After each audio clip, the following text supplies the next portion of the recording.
Former President Trump swiped at his one-time Attorney General, Bill Barr, late Wednesday after Barr said he would support the GOP presidential ticket despite his criticisms.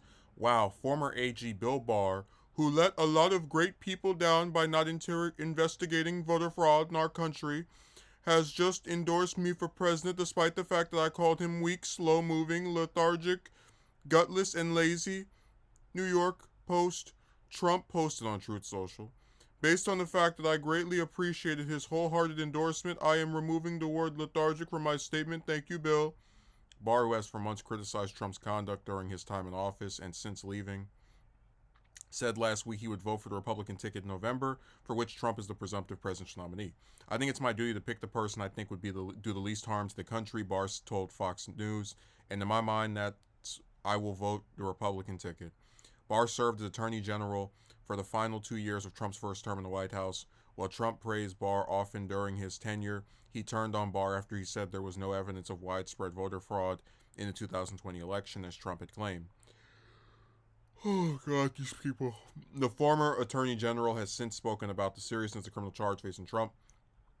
He's been critical of his former boss's rhetoric. He also called Trump's defenses for his handling of classified documents absurd and compared the former president to a defiant 9-year-old kid.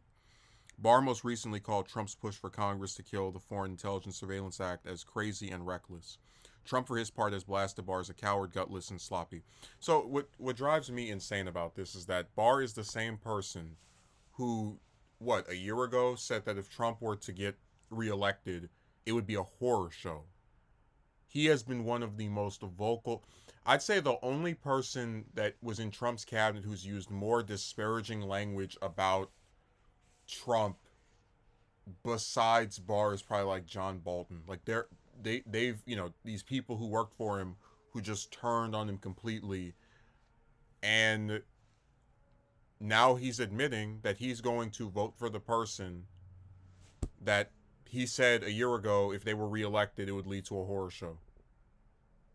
Talking about persecuting his enemies and his grievances. So I just think it's funny how they really have no standards. Like, he could come out and do what Romney did and say, look, I don't like I'm not some Biden worshiping fan. I'm all of a sudden this big liberal. So I probably won't support either one of them. I'll vote for some third party person. That's something a lot of Republicans have said when they don't want to ride the Trump train. But I agree with Trump that Barr must be really gutless. I can't understand the logic of this. Like, I don't believe that in the span of 1 year you go from saying if this person gets reelected, a horror show, to I think this is the ideal ticket that will do the least damage to the country. Maybe he's angling to be Attorney General again. Thinks he can get some other position. This doesn't make sense.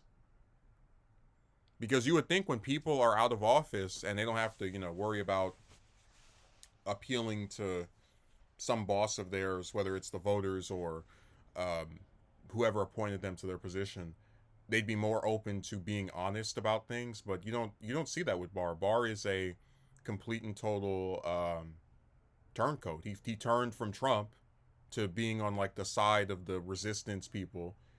Now he's turning back to Trump. So he just switches with the wind, I guess. But this is one of the reasons why I've never I've never embraced him. I never embraced Bolton. People are trying to embrace Pence. I won't do it for him either, because you never know what side of the aisle these people are going to shift to. A lot of people thought Christie was some kind of like moderate person until he started talking about cutting Social Security and Medicare.